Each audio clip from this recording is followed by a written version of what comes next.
Napakaraming sinasabi ng Proverbs na huwag gawin.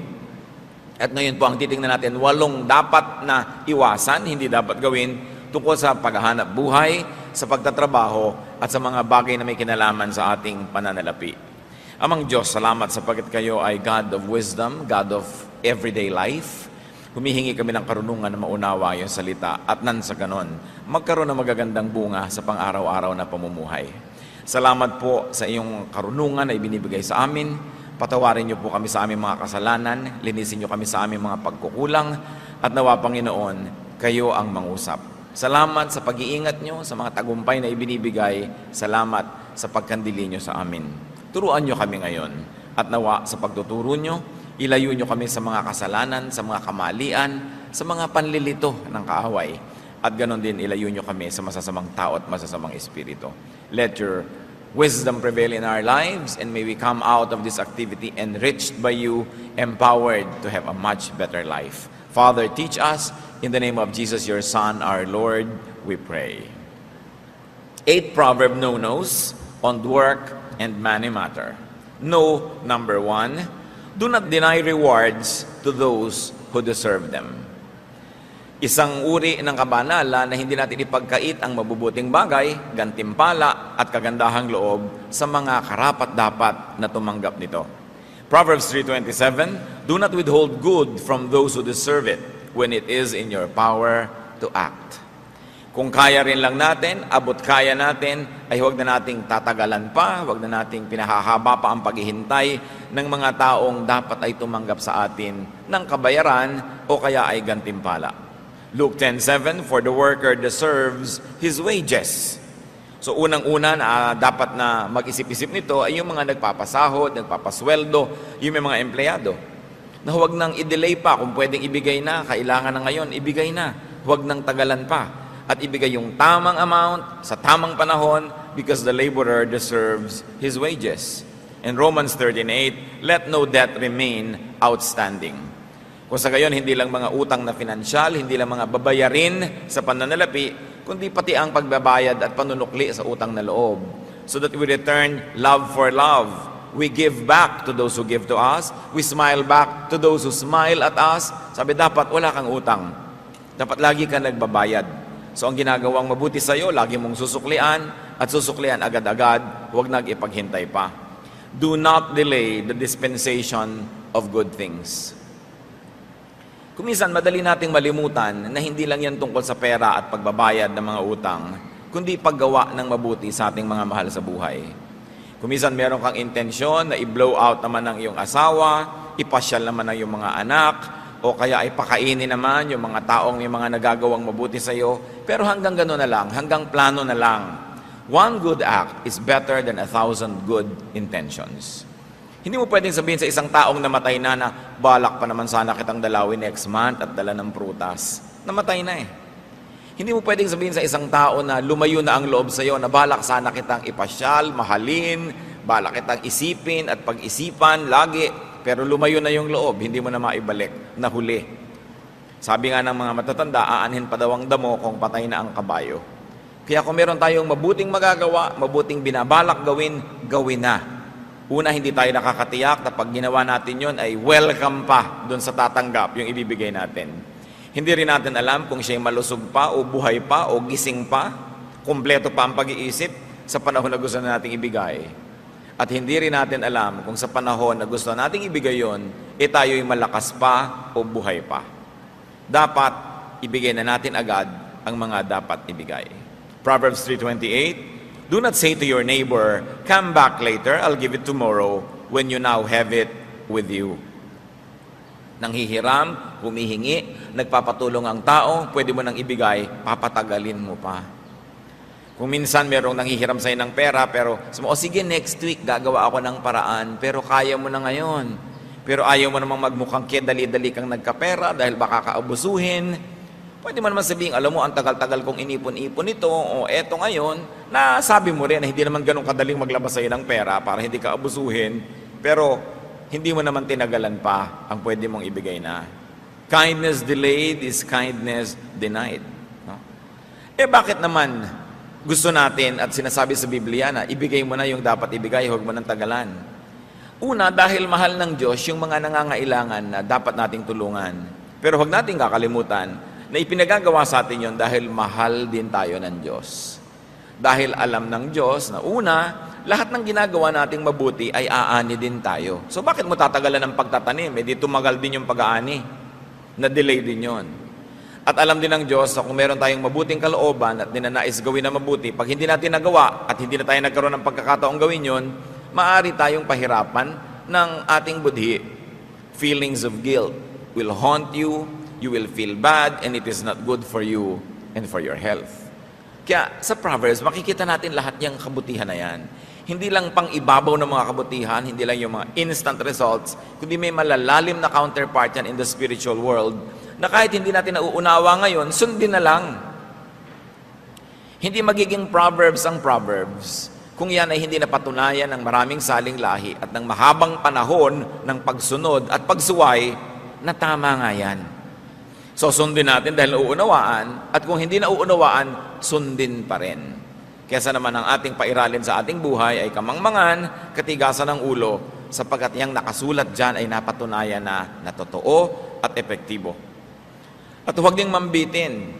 Merong mga anak, dadalaw sa mga magulang nila sa probinsya, bibigyan naman, aabutan naman pala ng pera. Pero kung kailan aalis na at pabalik na sa Manila. Samantalang iisip-isip yung matatanda, ano kaya ang bibiling kong ulam? Ano kaya ang ipapakain ko sa mga ito? Magkano kaya ang ibibigay sa akin? Uubusin ko kaya itong nalalabi kong savings dito? Paano kung konti lang ang ibigay? Paano na ako bibili ng gamot ko? Etc. etc. Meron din naman kuminsan, pupunta ka sa isang, inimbita ka ng isang church, sa isang kelayo-layong lugar, isang linggo ka doon at kung ano-ano. Mabuti ng mabuti kung yung speaker ay may baon, pero kung kailan aalis ka na at sasakay ka na doon sa bus at saka palang ibibigay sa iyo yung love gift, so hindi ka malang nakabili ng kahit na maruya na pang uwi sa pamilya mo dahil kahuli-hulihang sandali na ibinigay. Dapat kung may ibibigay kayo, ibigay nyo na agad para yung pinagbigyan nyo makapagplano kung paano siya gagastos, kung paano ba siya magtitipid. Huwag nang tagalan. Do not keep people in suspense. It's a very important practical wisdom that godly people should never forget. Another Proverbs no-no, do not be lazy. Kailangan pa ba naman pag-usapan yan? Pero sabi nga ng marami, ang paalala daw ay gamot sa taong nakalilimot. Kuminsan pinag-uusapan natin, ba't kaya mahirap ang ating mga mamamayan? Mayaman ng Pilipinas, mahirap ang maraming Pilipino. Totoo rin naman kasi maraming taong tamad.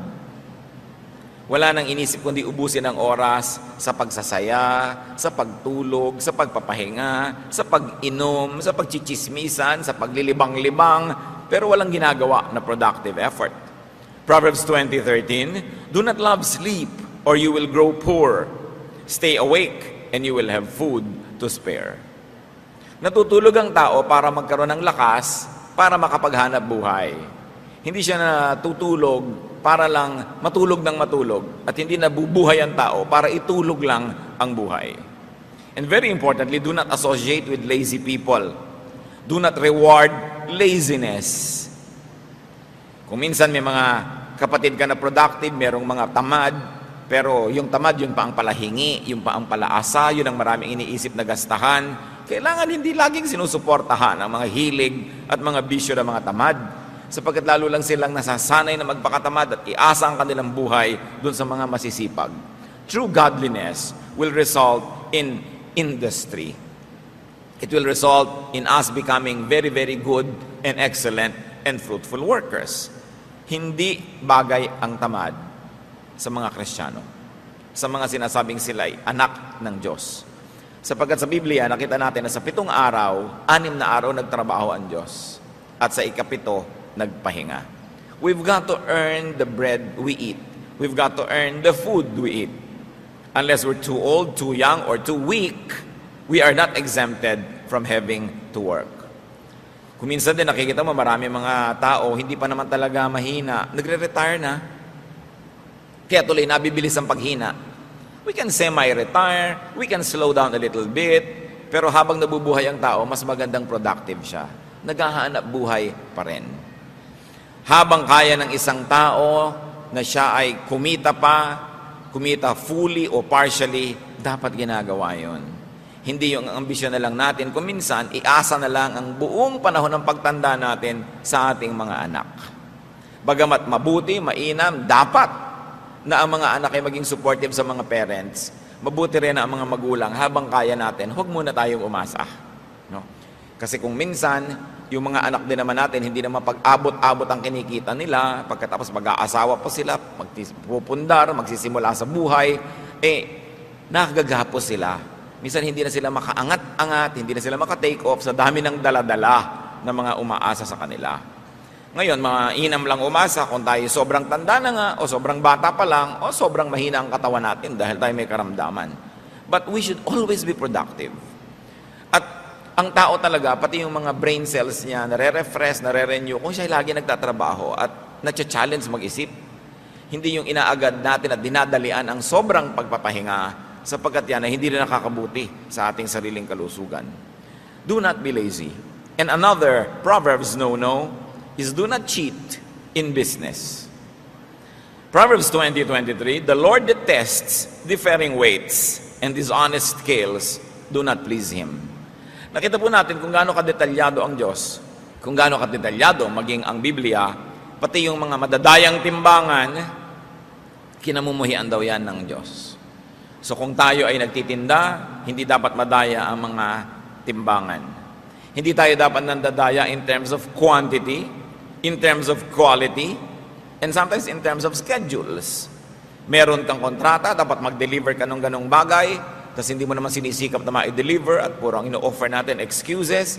This is not godliness in action. Ang salita ng isang Christian businessman ay isang kontrata na. At liban na lang tayo hinadlangan ng kalusugan, ng mga forces of nature, o mga bagay na lampas sa ating kakayanan, dapat pinaninindigan ang ating mga pananagutan. That we do not cheat in business. That people get what they pay for.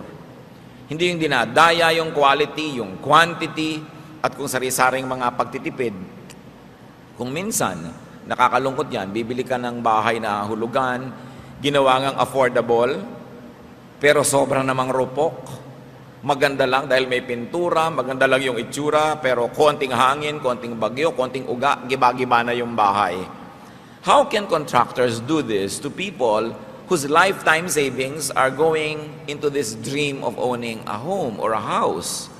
Kailangan people get what they pay for. Marami mga kontraktor, ganun. Puro kadayaan. Dinadaya ang timpla ng semento, dinadaya yung size ng bakal, dinadaya yung kapal ng mga yero. Ang binabayad naman ng kanilang kliyente, tama. Hindi yan ginagawa ng mga Kristiyano. Again, bakit? Sapagkat ang itinatanim ay inaani. Pag ang tao naniniwala na may Diyos, hindi siya mandadaya.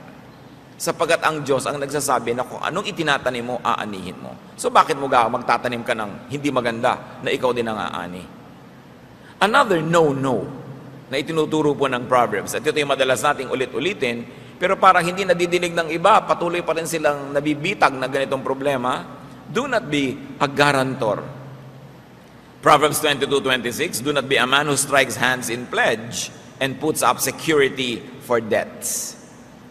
Merong lalapit sa'yo, uutang ako, pwede ka bang maging co-maker, pwede ka bang maging guarantor, payag ka naman ng payag agad, o kaya nahihiya ka, papayag ka, so napapahama ka ngayon pagka hindi siya makabayad.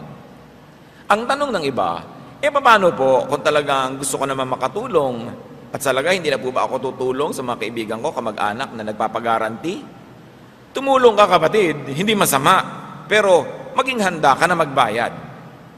Kasi pag nag-guarantee ka, ibig sabihin nun, hindi ka lang pumipirma doon. Sinasabi mo, pag hindi ka nakabayad, ako magbabayad. Pagka hindi mo na kayang magbayad, ako ang magbabayad. O kaya kaya mo pero tumakbo ka, ako pa rin ang magbabayad. At handa kang patawarin yung tumakbo sa utang niya at ikaw yung napahamak. Pag handa ka sa ganung mga bagay, okay, mag-guarantee ka. Pero kung sasama ang loob mo dahil ikaw yung nagbayad, magkakagalit kayo dahil hindi niya nabayaran, huwag ka nalang mag-guarantee. So guarantee, yes. Be a guarantor, yes. But be ready to pay.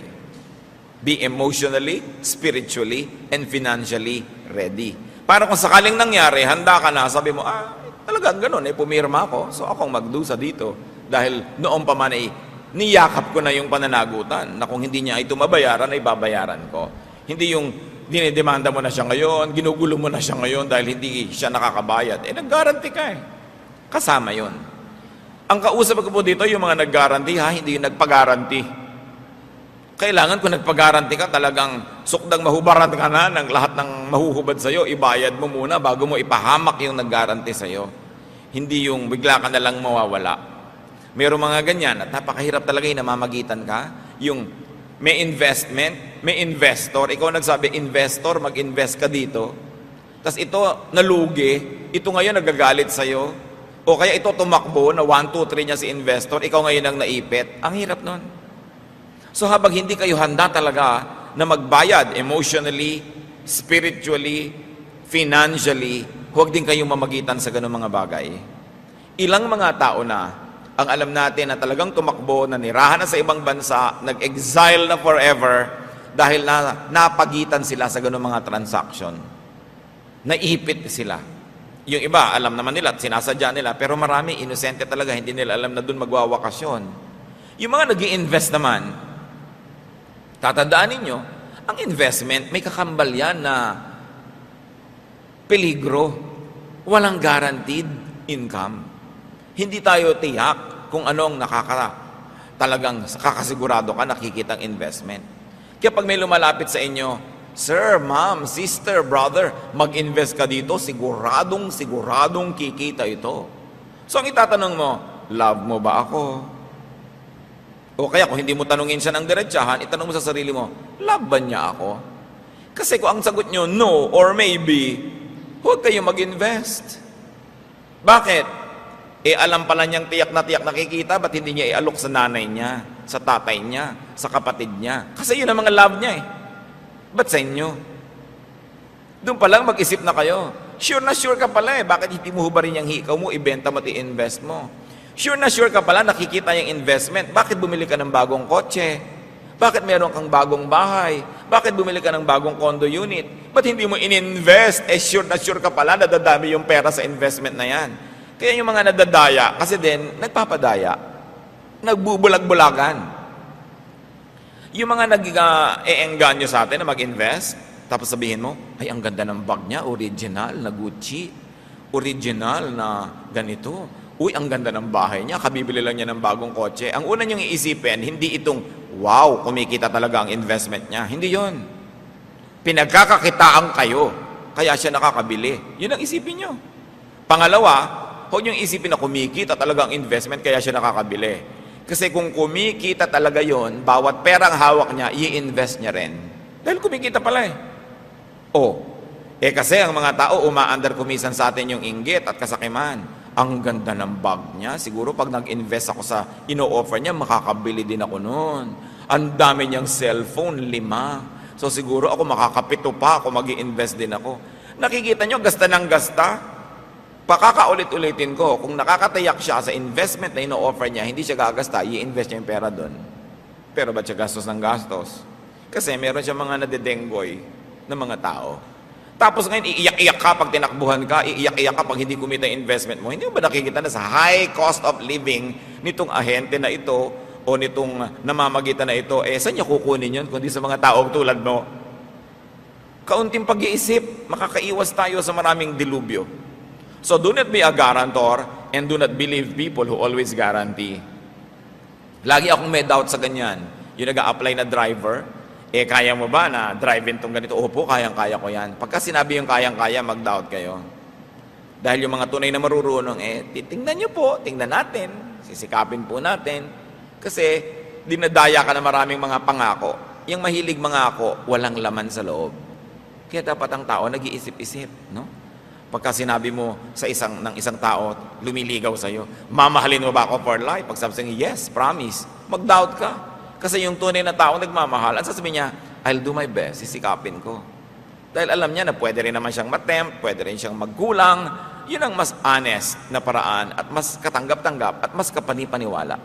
Huwag tayo nagpapadala sa mga magagandang mga salita. Another, no, na itinuturo sa atin ng Proverbs, do not land grab. Proverbs 22:28, do not move an ancient boundary stone set up by your forefathers. gumamit dito ng isang activity na talagang ginagawa ng marami, binubunot nila yung muhon, yung mga boundary ng lupa, kinakain yung kapitbahay para lumaki ang kanilang area. Do not take what is not yours. At sa pag-aagaw ng lupa na ganito, hindi lang literal na lupa ang pinag-uusapan. Do not grab credit if you don't deserve it. Kung hindi ikaw ang nag-isip ng isang ideya, huwag mong palabasin na ikaw ang nag-isip nun. Pagka hindi ikaw ang nakahanap ng hinahanap, huwag mong palabasin na ikaw ang nakakita nun.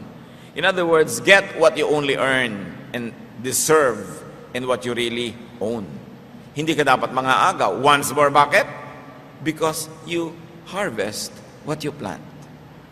Magtagumpay ka man na makapang-agaw ngayon, babalikan ka niyan at maaagawan ka. Kung minsan hindi mo alam na aagawan ka pala, akala mo nagtagumpay yung mga pang-aagaw mo noon, hindi mo nakikita na higit lalo palang dapat kang maraming tinanggap kung hindi ka naagawan bilang ganti sa mga pang-aagaw na ginawa mo. Lalong-lalo na huwag na mga agaw ng asawa ng may asawa. Diba? Talagang napakalaking gulo ang lilikain mo noon. Good manners and right conduct, merong magnobyo na, huwag ka namang agaw. Ngayon, kung nagkagalit sila, nagkasira, at saka ka nila magparamdam na available ka. Pero yung magkasama na, may usapan na, guguluhin mo pa, pang-aagaw ang ganyan mga bagay. Kasi sinasabi sa 10th commandment, you shall not covet. You shall not covet anything that belongs to your neighbor. Pagka ang isang tao naging covetous, mapaghangad, mainggitin, masisira na ang kanyang pangangatwiran, marami na siyang gagawing mali. Mga mali na kung minsan magbunga man ng instant pleasure, napakamahal ng bayad at babayaran din. Isa pa pong no sa Proverbs, do not accept goods that are not sincerely given. Huwag tumanggap, huwag mag-enjoy ng mga bagay na hindi naman buo at taos-pusong ibinibigay sa iyo. Proverbs 23:6-8, do not eat the food of a stingy man, do not crave his delicacies, for he is the kind of man who is always thinking about the cost. So yung mga matutuos daw na tao, kwenta ng kwenta, naku, huwag ka nalang magpalibre dyan. Huwag ka nalang tumanggap ng mga bagay na galing sa kanya.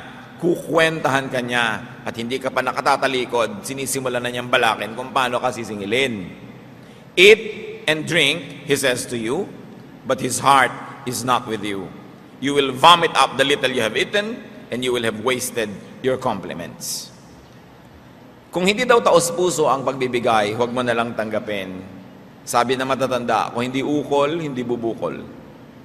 Hindi talaga para sa'yo, kahit makuha mo, medyo nahiya-hiya, ibinigay sa'yo dahil ang pilit-pilit mo, hindi mo rin ma-enjoy yon. Sabi, you will vomit what you have eaten. Mahirap kumisang maunawaan ang kahulugan ng mga salitang ito.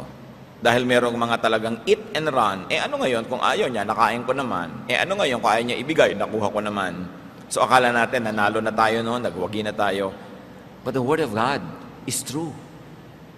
And the wisdom of the Proverbs has been tested by the years, in fact by the thousands of years. So kung akala natin, nananalo tayo at meron tayong kabig, kahit na hindi gustong ibigay sa atin yung ating tinatanggap, hindi yun totoo. Do not take what is not given from the heart. Even affection, even gifts. Pagka hindi sincere, it will not accomplish for which you think it was meant to be given. It's a spiritual law. And if it is mysterious, we do not know how to obey, we don't know why we should obey it, just obey anyway.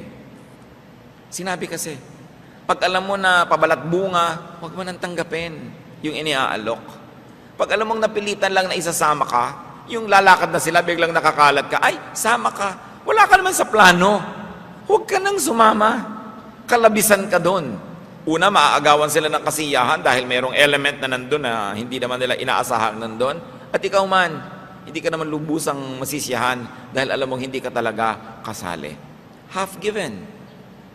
Maraming ganyan.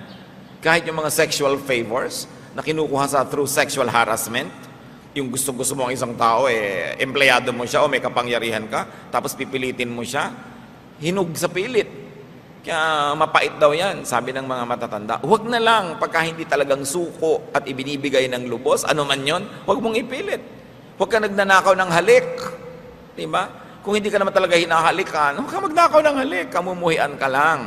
Makakainisan ka, maitutulak ka pa. At magtagumpay ka man, dun sa moment na yon, hindi ka na makakahalik uli. No? Napaka-importante yan. Tulad ng marami sa ating mga kapatiran, Pastor, pakis. Ano ako, artista? Nakikita kasi nila, may kinikisan ako, mga pinsan ko yun, mga kamag-anak ko, mga kaibigan ko matatalik. Ngayon, kung hindi tayo ganon, huwag na kayo magpakis. Diba? Dahil, hindi naman dapat pinaggagawa yan. Nagbo-volunteer ka kung gusto mo, pero hindi yan, bigla na lang inaagaw, bigla ka na lang dinagit, at naskoran ka na. Nakakahirap ng loob. Ano man yun? Pag sa hindi ibinibigay sa iyo, hindi kusang ibinibigay, huwag mong mithiin. Mapakla, mapait ang bunga ng nakaw. Akala mo lang masarap yon, pero sabi sa Biblia, may bayad. Madalas ang bayad, hindi natin alam. Nagbabayad pala tayo. Kaya pala kahit kung minsan anong gawin mo negosyo, hindi mag-click. Kaya pala kung minsan, ang sama-sama lagi ng pakiramdam mo, o laging mali ang nangyayari, o parang wala nang tama na mangyari sa buhay mo, nagbabayad ka pala. Pag lagi nangyayari, isipin natin, ano kaya, Diyos ko, ang mga utang kong di ko alam na utang ko pala, binabayaran ko tuloy. Bakit mahalaga na malaman natin kung ano yon? Para huwag na nating tuloy-tuloy pang gawin ang hindi dapat. Para matigil ang mga bagay na hindi dapat dumadating sa atin, pero dating ng dating, dahil tayo rin naman kasi yung humihimok na dumating yun sa buhay natin. Another no-no, do not exchange the truth for goods, for money, for material gain. Parang kung minsan, hindi na ganyan ang takbo ng panahon. Nabibili ang mga witnesses, nababayaran, pati mga hukom, siyempre hindi lahat. Pero nililimot na ng tao yung mga katuruan na huwag mong ipagpapalit ang katotohanan para lang sa pera, para lang sa material gain. Why? And why not? Because God is truth. Even Jesus is truth. So when you compromise the truth for material gain, you're actually abandoning God. You're abandoning the very concept of God, and you're abandoning the very, very character of God, and that God is truth. And that godliness means truthfulness. Proverbs 23:23, buy the truth and do not sell it. Get wisdom, discipline, and understanding. Dapat yata nakalagay yan sa malalaking mga letra sa ating mga hukuman. Dapat nakalagay yan sa malalaking mga letra sa ating mga government agencies. Kahit sa mga churches, kahit saan, buy the truth and do not sell it. Sasabihin natin, hindi ko naman sinesell yung katotohanan. Totoo. Pero kung minsan, kinakampihan natin yung makapangyarihan kahit sa sinungaling, we are selling the truth. We are selling out on our truthfulness. Kung minsan may naaaping isang tao na makatotohanan, makadiyos, hindi ka nalang kikibo. Kasi yung nang-aapi, makapangyarihan, may pera, o may napapala ka sa kanya, that is a way of selling the truth. Nabebenta ang katotohanan, nabibili ang tao. Nagbubulag-bulagan siya sa kasinungalingan, o siya mismo ay nagsisinungaling, o hinahayaan niya na umira lang kasinungalingan dahil meron siyang napapala sa pagbubulag-bulagan at pagbibingi-bingihan. Pero isang uri ng pagtataksil sa Diyos, sapagat ang Diyos ay katotohanan. Ang mga taong makadiyos ay mabubuhay sa katotohanan, anuman ang maging halaga nun na dapat niyang ibayad. Kaya sabi, buy the truth. Meron kang ipapalit. Kung minsan hindi ka na-promote kasi truthful ka. Kung minsan hindi ikaw naging paborito kasi honest ka. Pero sabi niya, buy the truth and do not sell it. God is on your side when you do this. And we know that godliness is not always about instant gratification. Na ang tunay na mga kasiyahan sa piling ng Diyos ay hindi laging bigla-biglaan, kundi dumarating sa pangmatagalan in the long run when you run the race and finish it. Hindi tayo dapat mainipin sa gantimpala, lalong-lalo sa gantimpala sa mga nabubuhay sa katotohanan. Yung mga bigla-biglang mga gantimpala at mga sarap sa buhay, kadalasan, si Satan na may offer niyan. Enjoy now and pay later. But the Lord and godliness is about building things up for the long haul. For life that is way, way ahead. Hindi yung mga bigla-biglaan lamang. Sabi nga sa Tagalog, nitong Proverbs 23:23, hanapin mo ang katotohanan, karunungan at unawa. Pahalagahan mo ang mga ito at huwag pababayaang mawala. It is a spiritual law. Once more, it can be mysterious. The meaning, the immediate value and benefit is not always readily visible. Pero tulad ng nasabi na natin, salita ng Diyos, sundin. Whether or not we agree, whether or not we understand. Marami pa pong sinasabing no, no, no sa Proverbs, pero huli sa pag-aaralan natin ngayon, do not enjoy now and pay later. Do not gaze at wine when it is red, when it sparkles in the cup, when it goes down smoothly. In the end, it bites like a snake and poisons like a viper. Your eyes will see strange sights, and your mind imagine confusing things. You will be like one sleeping on the high seas, lying on the top of the rigging.